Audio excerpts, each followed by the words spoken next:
Alright, good morning. So kararating lang natin ng project site. So nakaka-bad trip itong mga dahon dito.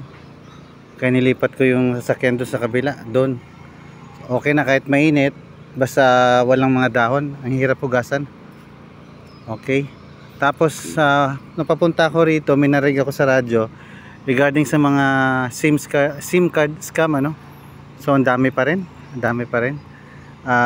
Yung mga few days ago may tumawag sa akin, ay naman sumagot, tapos meron din tumatawag, tapos parang insik yung accent niya,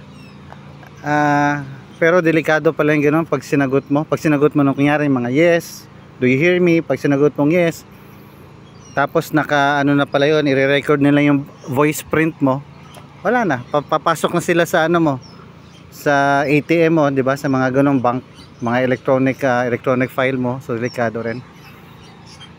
Tapos hindi kagaya ng sa abroad, ano, sa Middle East pagtrabaho ko dati, nga rin sasakyan mo meron dent, no, meron dent, tapos ipapa-repair mo, yung kailangan mo muna ng police blotter, kasi kasi hindi nila alam, baka meron kang na hit and run, diba, pagka na-UP yung kaha mo yung sasakyan, yun kailangan rin ng police blotter.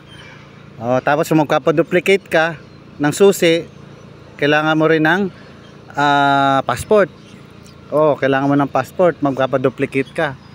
Yan, naka-record yun. Tapos yun, yung SIM card nila, passport din, identification, i-record, i-register na yung pangalan mo doon.